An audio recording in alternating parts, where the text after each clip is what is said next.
قرآن نے کہا ہے کہ تم مسلمان تقوی کے بغیر نظر نہیں آ سکتے. ان تتقوا اللہ یجعل لکم فرقانا، تمہاری پہچان، تمہاری امتیازی شان جو کچھ بھی ہے وہ صرف اور صرف اتباع سنت سے ہے. اگر اتباع سنت اگر آپ نہیں ہیں تو آپ کو یہ دیکھ کر یہودی سمجھا جائے گا، نصرانی سمجھا جائے گا. آپ یہ کہیں میں تو نماز پڑھتا ہوں، روزہ رکھتا ہوں. اس پر فرمایا کہ رضی اللہ تعالیٰ کہ تم اپنے ظاہر سے اگر اپنے آپ کو مسلمان ظاہر کرتے ہو تو ہم تم پر اعتماد کریں گے، تمہیں قریب کریں گے، تمہیں اپنا سمجھیں گے. اگرچہ تمہارا تنہائی اللہ کے ساتھ کیسی ہے تم جانو. اگر کوئی بھی یہ کہتے ہو کہ جی آپ کو نہیں معلوم میں تہجد پڑھتا ہوں، ذکر کرتا ہوں، روزہ رکھتا ہوں، نماز پڑھتا ہوں، زکوٰۃ دیتا ہوں، فرمایا اس بار اللہ کا معاملہ ہے، تم جانو اللہ جانے، ہمیں اس سے کوئی مطلب نہیں ہے، ہم تو ظاہر سے دیکھیں گے. میں نے ایک مثال دی ہے کہ آپ صلی اللہ علیہ وسلم کو حجر اسود کا بوسہ لینے سے روکا. سنیے آپ کو بوسہ نہیں دیتا، آپ کی چاہت یہ ایک ایسا عجیب و غریب حصہ ہے جس سے ہمیں ایک سبق ملتا ہے. تو سبق یہ ملتا ہے کہ اگر ہم ان کی ایک بات مان لیں، اپنی ایک بات منوا لیں، اس کا مطلب یہ ہوا کہ آپ نے دنیا والوں کے ساتھ دین پر معاملہ کر لیا. ایک بات آپ نہیں مان لیں، ایک بات آپ مان لیں. حضرت تھانوی نے لکھا ہے کہ یہ مصلحت نہیں ہے، یہ باطل کے ساتھ مصالحت ہے. چلیے آپ مساوات کیجئے، میں آپ کی کچھ باتیں مان لیتا ہوں، میری کچھ باتیں مان لیں، چلیے ہم دین کو معاملہ کر لیتے ہیں. یہاں مسلمان پہنچا ہے اب کہ وہ دین پر غیروں کے ساتھ مصالحت کر رہا ہے. تو میں نے عرض کیا کہ آپ صلی اللہ علیہ وسلم کو ہلکا سا خیال آیا کہ اگر انہوں نے کیا کہا، انہوں نے یہ کہا کہ اے محمد صلی اللہ علیہ وسلم ہم آپ کو اجازت دے دیں گے حدیث کا بوسہ لینے کی، مگر ہماری ایک شرط ہے. یا پہلے روکیں گے پھر اپنا ایک مطالبہ کریں گے. ہماری ایک شرط ہے کہ آپ جب طواف کیا کریں تو جو ہمارے بت رکھے ہوئے ہیں بیت اللہ میں، آپ ان بتوں پر ہاتھ پھیرتے ہوئے ان بتوں کو آگے جھکتے ہوئے جایا کریں. یہ ہماری بات، یہ ہمارا مطالبہ ہے. اور یہ مطالبہ اس لیے نہیں ہے کہ آپ اپنے رب کو چھوڑ دیں، نہیں، اپنے رب کو آپ باقی رکھیے، آپ اپنی عبادت کیجیے، پھر رب کو باقی رکھیے. مگر جو ہمارے ارباب ہیں، جو ہمارے معبود ہیں، آپ ان سے بھی تعلق ثابت کیجیے تاکہ ہمارے آپ کے درمیان محبت پیدا ہو، ہمارا آپ کے درمیان تعلقات اچھے ہو جائیں، ہمارے آپ کے درمیان سے دوری ختم ہو جائے. جی ہاں، سب میں آپ کو کھل کر کہہ رہا ہوں، یہ ان کا مقصد تھا. آپ صلی اللہ علیہ وسلم کو ہلکا سا خیال آ کے گزر گیا کہ اگر صرف دکھلانے کے لیے نہ خوش کر دیا جائے اور یہ مجھے بیت اللہ کا یہ ہے فجر کا بوسہ لینے دیں، اگر میں صرف دکھانے کے لیے ذرا سا اشارہ کر دوں تو کیا حرج ہے. اللہ نے فرمایا، اللہ نے کیا فرمایا جواب میں سنیا، اللہ نے فرمایا ولولا ان ثبتناک، نبی جی اگر ہم آپ کو آپ کے ایمان پر ثابت قدم نہ رکھتے، اس سے ہمارا فضل ہے کہ ہم نے آپ کو ایمان پر ثابت قدم رکھا. اگر ہم آپ کو ایمان پر ثابت قدم نہ رکھتے تو نبی جی بالفرض ہو سکتا تھا کہ آپ ان کے مطالبے پر صرف دکھلاوے کے طور پر بغیر دل کے ارادے کے ہلکا سا جھک جاتے. اگر آپ تھوڑا سا بھی جھک جاتے ان کی بات کی طرف تو اللہ فرما رہے ہیں ہم آپ کو دگنا عذاب دنیا میں دیتے، دگنا عذاب آخرت میں دیتے. ہم نے اس بات ساری بات اس لیے عرض کی ہے کہ مسلمان معاشرے میں یا معاملات میں یا کھانے کمانے میں یا بیاہ شادیوں میں یا شکل اور لباس میں غیروں کی طرف جب جھکتا ہے جب اس کے دل سے اللہ کا تاثر ختم ہو جاتا ہے،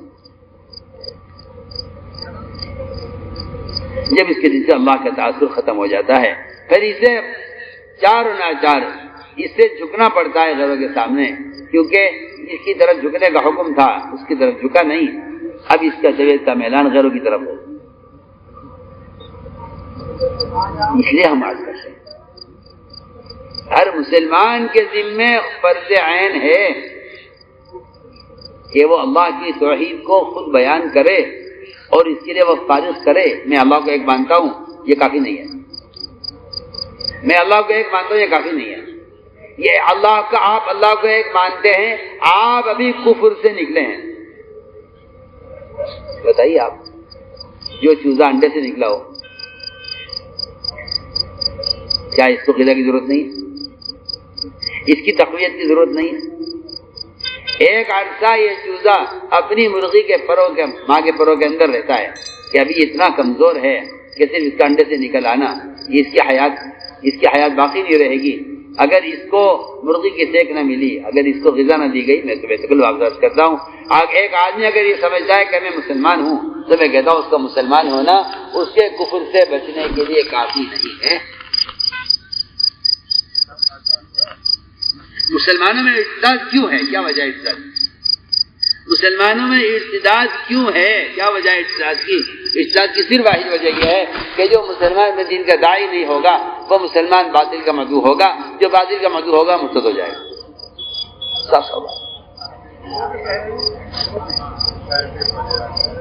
جو مسلمان اپنے ایمان کی غذا نہیں لے گا، آپ دیکھ لیجیے انسان اگر غذا نہ لے اس کا بدن کمزور ہوتے ہوتے ہوتے ہوتے یہاں پہنچ جائے گا کہ اس کی موت قریب آ جائے گی. اس کو اس کا ذوق، جسم کا ذوق اسے موت تک پہنچا دے گا. اصولی بات سب جانتے ہیں. اس لیے ایمان کو غذا دینا، اور یہ ایمان جو غذا ملتی ہے ایمان کو وہ مجاہد مشقت کس سے غذا ملتی ہے ایمان کو؟ الایمان یتغذا، صاف فرمایا کہ ایمان کو جو غذا ملتی ہے وہ مشقت سے غذا ملتی ہے. اس لیے میں نے عرض کیا تھا کہ سب سے پہلے میرے اسلام نے یہ کام کیا کہ وہ ایمان بالغیب لے کر آئے ہیں. ایمان بالغیب کا مطلب یہ ہے کہ آپ کی عقل کچھ بھی کہے، آپ کو نبی کی بات کو تسلیم کرنا ہوگا نبی کے اعتماد پر.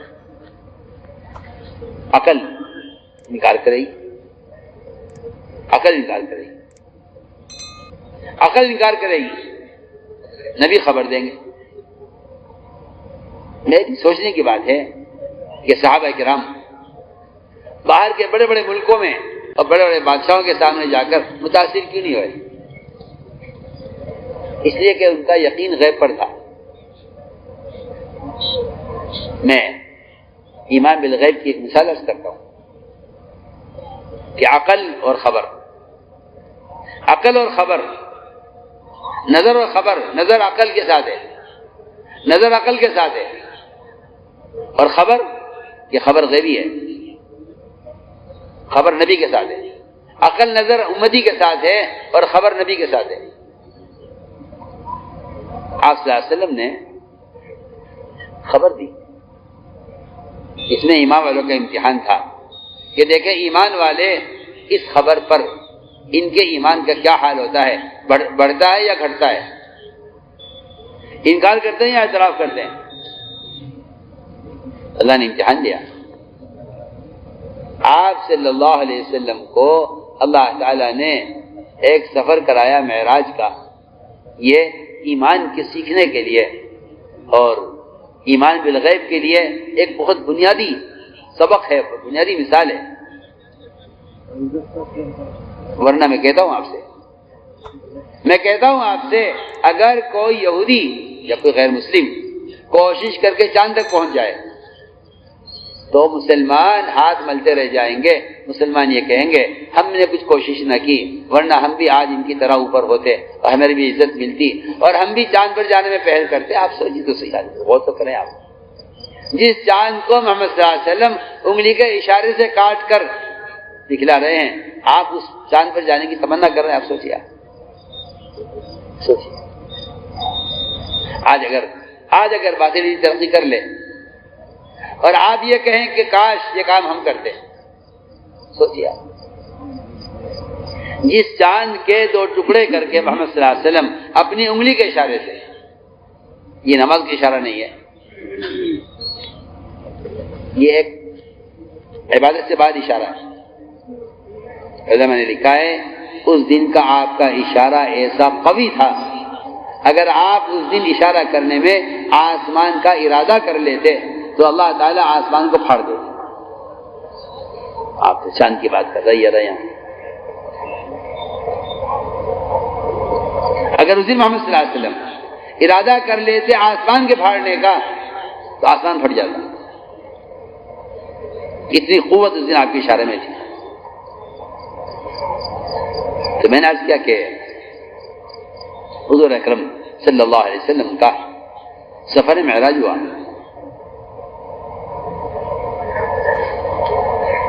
اور یہ اس لیے ہوا کہ ہم دیکھیں کہ کون آپ کی بات کو تسلیم کرتا ہے، کون انکار کرتا ہے. بیان کو لائک، شیئر اور چینل کو سبسکرائب کرنا مت بھولیے. سفر ہوا بیت المقدس، بیت اللہ سے بیت المقدس کا 1 مہینے کی مسافت زمین کی، لامحدود مسافت آسمانوں کی، 50,000 سال کی مسافت ہے. اور یہ مسافت جبرائیل کی ہے. آپ کے مسافت سے کتنے آگے اس کے کسی کو خبر نہیں ہے. آپ کی واپسی ہوئی 1 مہینے کا سفر زمین کا، 50,000 سال کا سفر آسمانوں کا، اور آپ کی واپسی ہوئی اسی رات میں آپ واپس بھی آ گئے، اور صرف آسمان کو چھو کر واپس نہیں آ گئے بلکہ جنت، دوزخ، اعمال کا، اجر بدعملیوں کا کی سزا ساری تفصیلی سیر ہوئی آسمانوں کی. اور آپ صلی اللہ علیہ وسلم اسی رات واپس آ گئے. اسی رات نہیں واپس آ گئے، میں کہتا ہوں اسی منٹ واپس آ گئے. آپ کے بدن کی گرمی سے بستر میں جو حرارت تھی وہ ابھی تک باقی تھی کہ آپ کی واپسی ہو گئی. سوچیے، ایک آدمی بستر پہ لیٹتا ہے تو اس کے بدن کی حرارت سے بستر گرم. آپ سردی میں آپ نے دیکھا ہوگا کتنی دیر اگر آپ استنجے کے لیے اٹھ کر جائیں بستر سے آ کر آپ دوبارہ لیٹیں اتنی دیر میں آپ کا بستر ٹھنڈا ہو جائے گا. لیکن آپ کی واپسی ہوئی اور آپ کا بستر اس وقت تک گرم تھا. آپ نے صبح اٹھتے ہی اس رات کے سفر کی خبر ابو جہل کو دی. پہلے ابو جہل جیسے انکار کرنے والا. آج کل لوگ یہ کہتے ہیں بھائی وہ بات کرو سمجھ میں آ سکے، ایسی بات کرنے سے کیا فائدہ ہے جس کی صلاحیت امت میں نہ ہو. بتائیے تو صحیح، ابو جہل اس امت کا فرعون ہے، رب ہونے کا دعویٰ کیا ہے. آپ رب ہونے کے دعویٰ کرنے والے فرعون کے بارے میں کہتے ہیں کہ یہ فرعون موسیٰ علیہ السلام کا فرعون تھا، یہ میری امت کا فرعون ہے ابو جہل. آپ نے سفر معراج کی خبر ابو بکر و عمر کو نہیں دی کہ بھئی یہ ان کو بتانی چاہیے جو ہماری بات مانتے ہیں. یہ تو یقین بھی کریں گے، ابو جہل کیا یقین کرے گا. آپ نے ابو جہل سے کہا، ابو جہل نے پوچھا محمد کیا بات ہے، کیا سوچ رہے ہو بیٹھے ہوئے؟ آپ نے فرمایا کہ رات میرا سفر ہوا ہے. لوگ دوڑے گئے، وہ صدیق کے پاس گئے، جا کر کہا آپ کو معلوم ہے آپ کے ساتھی کیا کہہ رہا ہے؟ یہ کیا کہہ رہا ہے؟ انہیں سب کو یقین تھا کہ ابو بکر انکار کر دیں گے، یہ کہیں گے بھائی میں کیا کروں، وہ ایسی بات کہہ دیتے ہیں، ہم آج سمجھ میں آ نہیں رہی ہے، لیکن کہہ رہے ہیں تو مان لو، کیا کریں مجبوری ہے. نہیں نہیں، انہوں نے کہا کیا بات کر رہے تم، یہ تو بہت معمولی سفر ہے جو آپ کا رات میں ہو گیا اور تم اس کی مجھ سے تصدیق کرانے آئے ہو. میں تو اس سے آگے کی خبروں کی تصدیق کرتا ہوں، یہ تو کوئی بات نہیں ہے، جاؤ جاؤ. سوچیا، میں آپ کو مثال دے رہا ہوں، یہ کوئی قصہ نہیں سنا رہا ہوں، میں مثال دے رہا ہوں کہ محمد صلی اللہ علیہ وسلم کی زبان مبارک سے اگر ایسی ناممکن بات پیش آتی ہے جس کو ساری دنیا کی عقلیں انکار کر دیں، تو میں کہتا ہوں کہ اگر محمد صلی اللہ علیہ وسلم استنجے میں سنت کے طریقہ بتلا رہے ہیں تو اس خبر میں اور اس خبر میں کوئی فرق نہیں ہے. میں آپ سے بہت کام کی بات کر رہا ہوں. آپ جو یہ کہتے ہیں کہ اس زمانے کے اعتبار سے یہ والی سنت نہیں چلے گی، آپ سفر معراج کو سامنے رکھ کر ایک بیت الخلاء کی سنت کے طریقے پر آپ غور کیجئے. آپ میری بات آپ سے غور کیجئے میں کیا بول رہا ہوں. اگر آپ کا خیال یہ ہے، اگر آپ کا خیال یہ ہے اور باطل خیال ہے کہ وہ تو ایک ناممکن سی چیز تھی، نبی خبر دے رہے ہیں تو یقین کر لینا چاہیے، اور اگر آپ یہ کہتے ہیں کہ بھئی اس والے ہاتھ سے سمجھا کرو تو یہ کوئی ایسی زیادہ اہم چیز نہیں ہے، تو میں سمجھتا ہوں کہ آپ نبی کی بات پر ایمان لائیں، بات پر ایمان نہیں لائیں. سوچیے آپ لوگ دوڑ کے گئے، جا کر کہا کہ ابو بکر تمہیں خبر ہے تمہارا ساتھی کیا کہہ رہا ہے؟ کہ ہاں ہاں جو کہہ رہے ہیں ٹھیک کہہ رہے ہیں، ہمیں یقین ہے اس کا، تمہیں شک ہے؟ علماء نے لکھا ہے اگر یہ خواب ہوتا تو کفار اس کا انکار نہ کرتے۔ بعض جاہلوں نے کہہ دیا کہ یہ تو خواب تھا۔ ارے ایک آدمی خواب میں اگر دیکھ رہا ہے کہ وہ امریکہ میں بیٹھا ہوا ہے اور آپ کھلتے ہوئے ہندوستان میں ہے تو عقل تو اس کی بھی تسلیم نہیں کرے گی اگر آپ غور کریں۔ اگر یہ خواب ہوتا تو کفار کو کیا ضرورت تھی کہ آپ اس کے انکار کرتے؟ آپ کا سفر معراج بدن کے ساتھ ہوا ہے۔ حضرت عائشہ سے نے پوچھا آپ سے کہ حضرت بتائیے تو صحیح آپ پر سب سے سخت دن کون سا گزرا ہے؟ آپ نے حضرت عائشہ سے طائف کا ذکر نہیں کیا اس روایت میں، کیونکہ طائف کی جو اذیت ہے جسمانی ہے، معراج کے سفر کا انکار یہ قلبی تکلیف ہے۔ سنیے میں کیا ہوا، ہم اس لیے کہتے ہیں کہ مسلمان اگر آج محمد صلی اللہ علیہ وسلم کی وہ حدیثیں اور وہ واقعات بیان نہیں کرے گا جس کا لوگ انکار کرتے ہیں تو مسلمان اس اذیت سے محروم ہو جائے گا جو اذیت محمد صلی اللہ علیہ وسلم کو پہنچی ہے۔ سمجھے میں کچھ بول رہا ہوں؟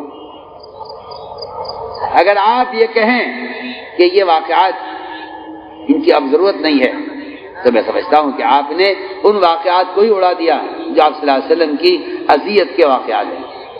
سوچیے آپ اگر ان واقعات کو اس زمانے میں بیان نہیں کریں گے تو میں آپ سے کہتا ہوں کہ آپ کے نبی محمد صلی اللہ علیہ وسلم آخر الزمان وہ اغیار کی نظر میں ایک تصور ہوں گے، حقیقت نہیں ہوں گے۔ میں آپ سے بہت کام کی بات کر رہا ہوں۔ اگر اس زمانے کے مورخین یا اہل سیر یا علماء ان واقعات کو نظر انداز کر دیں یا یہ سمجھیں کہ یہ تو محمد صلی اللہ علیہ وسلم کے زمانے کے کافروں کی اور اس زمانے کے صحابہ کے ایمان کی جانچ کے لیے یہ واقعات ہو گئے تھے، گزر گئے ہیں، تو میں سمجھتا ہوں کہ آپ ایمان کے بننے کے ایک باب کو ختم کر دیں گے، بند کر دیں گے۔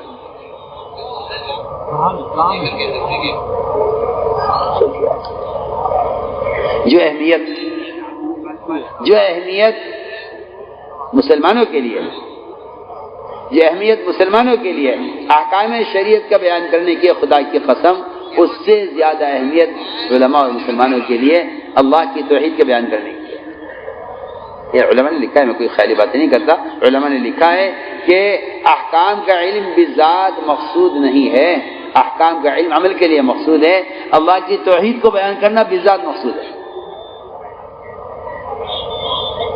عجیب بات دیکھیے، علماء نے لکھا ہے کہ احکام کا علم بذات مقصود نہیں ہے۔ آپ نماز کے، روزے کے، زکوٰۃ کے، حج کے، بیوع کے اور کمانے کے، خرچ کرنے کے مسائل سے اگر آپ واقف ہو گئے ہیں تو آپ اس سے فارغ ہو گئے ہیں، جی اب اس کے مطابق عمل کیجیے، لیکن اللہ کی توحید کو بیان کرنا بذات مقصود ہے۔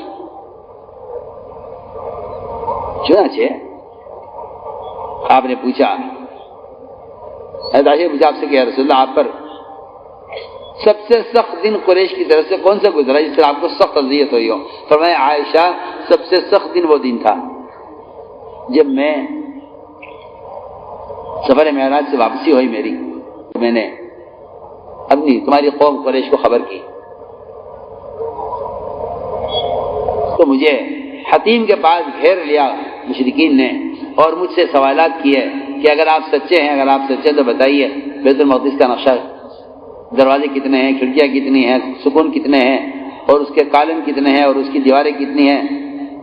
اب میں تو یہ دیکھے نہیں گیا تھا، میں تو یہ سب بات ہے۔ آج کل مسلمانوں میں مسجدوں کو دیکھنے کے لیے جانے اور ٹہلنے کا ایک شوق ہے، اور میں سمجھتا ہوں کہ جن بادشاہوں نے عالم بھر میں مسجدیں بنائی ہیں اپنی صناعی دکھانے کے لیے، آج ان مساجد کے اندر تالا لگا ہوا ہے، آپ نماز ادا نہیں کر سکتے کیونکہ وہ نماز کے لیے نہیں، اسلام کی شان و شوکت کے لیے بنے۔ صاف صاف بات۔ جبکہ مسجد بنانے والے کو جنت میں مکان اس شرط پر ملے گا کہ وہ مسجد کے تمام اذکار کو قائم کرنے کی کوشش کرے۔ سمجھے؟ مسجد بنانے والے کو جنت میں گھر اس شرط پر ملے گا، یہ شرط ہے حدیث کے اندر اور قرآن کی آیت کے بھی اندر بھی شرط ہے یہ۔ میں اس لیے کہہ رہا ہوں یہ بات کہ اس وقت بہت سے مالدار ایسے ہیں جو نہ نماز پڑھتے ہیں، نہ علم حاصل کرتے ہیں، نہ مسجد تعلق ہے، وہ سمجھتے ہیں کہ میری آخرت کی نجات کے لیے مسجد بنانا کافی ہے، جبکہ کفار مکہ نے بیت اللہ بنا دیا، وہ بھی ان کی نجات کے لیے کافی نہیں. آپ مسجد بنا کر کیسے نجات پالیں گے؟ میں تو بہت موٹی سی بات کر رہا ہوں. کفار نے بیت اللہ بنایا،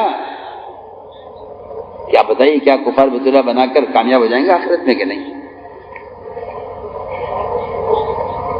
تو آپ کو مسجد، کوئی آدمی مسجد بنا کر نماز چھوڑ دے، میں کہتا ہوں نماز چھوڑنے کا جو عذاب ہے وہ اپنی جگہ ہوگا، مسجد بنانے کا ثواب نماز چھوڑنے کا عذاب سے بچائے گا نہیں. پکی بات. جی ہاں، کیونکہ لوگوں کا خیال یہ ہے، میں بہت کام کی بات آپ سے کر رہا ہوں اس وقت، لوگوں کا خیال یہ ہے کہ ثواب کے کام عمل کا بدل ہو جاتے ہیں. ثواب کا کام عمل کا بدل، ثواب کا کوئی کام کسی عمل کا متبادل نہیں ہو سکتا. یہ کوئی ثابت کر دے کہ جی فلاں ثواب کا کام ایسا ہے کہ یہ آپ کے عمل کا بدل ہو جائے گا. ثواب عمل کا بدل نہیں ہو سکتا. ثواب عمل کی جزا ہے. سن رہے مجھے پہلا ثواب عمل کی جزا ہے، عمل کا بدل نہیں ہے. عمل کا کوئی بدل نہیں ہے. ثواب عمل کی جزا ہے. میں مثال دیتا ہوں آپ کو. ایک شخص کوئی صاحب حج کو جا رہے تھے، تو انہوں نے کہا بھائی آپ حج کو جا رہے ہیں، بڑا نیک عمل کر رہے ہیں، چلیے میں میری طرف سے آپ کی ہوٹل کا کرایہ میری طرف سے. بتائیے اگر یہ آدمی خود حج کرنے پر قادر ہے اور یہ دوسرے کو حج کا خرچہ دے کر حج کرا دے، تو بتائیے اس کو دوسرے آدمی کو حج کرانے کا ثواب ملے گا یا اس کو اس کے حج کا بدل ملے گا؟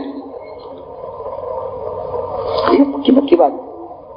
اگر آپ نے حج نہیں کیا اس بات کے باوجود، تو آپ دوسرے آدمی کے حج کے تعاون کی وجہ سے آپ کا حج فریضہ ادا نہیں ہوگا. آسان بات. آپ کسی کہتے ہیں بھائی آپ مسجد جا کے نماز پڑھائیے میری طرف سے، آپ مسجد بنا دیں تو آپ کو مسجد بنانے کا اجر مل جائے گا.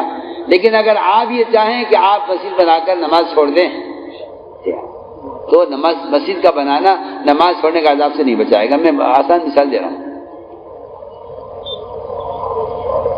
تو میں نے عرض کیا کہ لوگ مسجدوں میں جاتے ہیں ٹہلنے گھومنے، دیکھتے ہیں جی ہاں، کوئی اس کے معمار کو دیکھتا ہے، کوئی اس کے قاضی کو دیکھتا ہے، کوئی اس کی بناوٹ کو دیکھتا ہے، کوئی اس کے فاؤنڈیشن کو دیکھتا ہے، کوئی کیا بات ہے.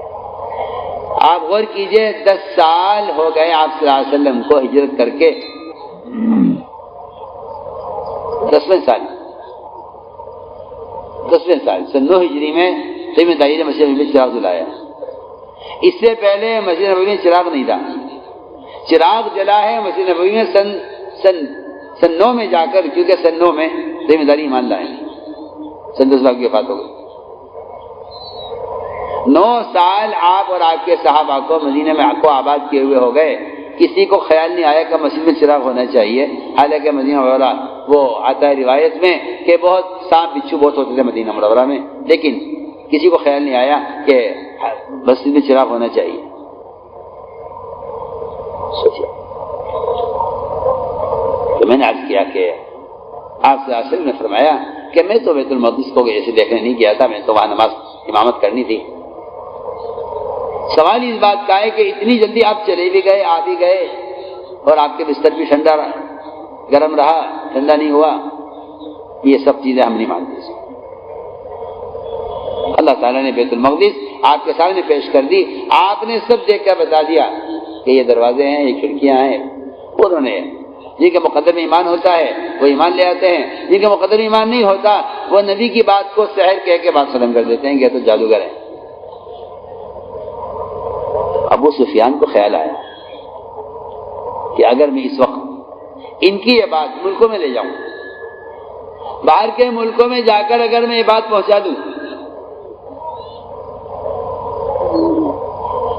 تو نعوذ باللہ ثم نعوذ باللہ یہ ایسا جھوٹ ہے کہ کوئی بھی آپ پر ایمان نہیں لائے گا، کوئی یہاں آئے گا ہی نہیں، وہ کہیں گے یہ بھی کوئی بات ہے، بڑا اتنی ناممکن بات آپ بیان کر رہے ہیں، 1 مہینے کا سفر زمین کا ہے اور یہ رات رات واپس بھی ہو گیا، آسمانوں بھی ہو جائے۔ اس کو اس بات کا یقین تھا کہ اگر میں یہ بات ملکوں میں پہنچا دوں، حضور اکرم صلی اللہ علیہ وسلم کو اس بات کا بڑا قلق تھا کہ اگر یہ مجھے ملکوں میں جا کر جھٹلائیں گے تو وہاں سے لوگ آئیں گے نہیں۔ ہاں یہ بھی بہت ہمت کر کے فرماؤ، اس کے لیے کوئی نقد تیار ہے۔ 4 لاکھ 3 لاکھ 2 لاکھ کی خود خزانہ جماعتیں، علماء پہل کریں، دوسرے سال تیسرے سال پہلے سال کے لیے علماء اپنے آپ کو پیش کریں، اسی کے ساتھ ساتھ 5 مہینے بیرون کے لیے بھی جماعتیں بنی ہوئی ہیں وہ پیش کریں، یا افراد اپنے آپ کو پیش کریں۔ ہمت کر کے فرماؤ۔ بیان آپ کو پسند آیا ہو تو بیان کو لائک، شیئر اور چینل کو سبسکرائب کرنا مت بھولیے۔ کمنٹس میں اپنی رائے کا اظہار ضرور کیجیے۔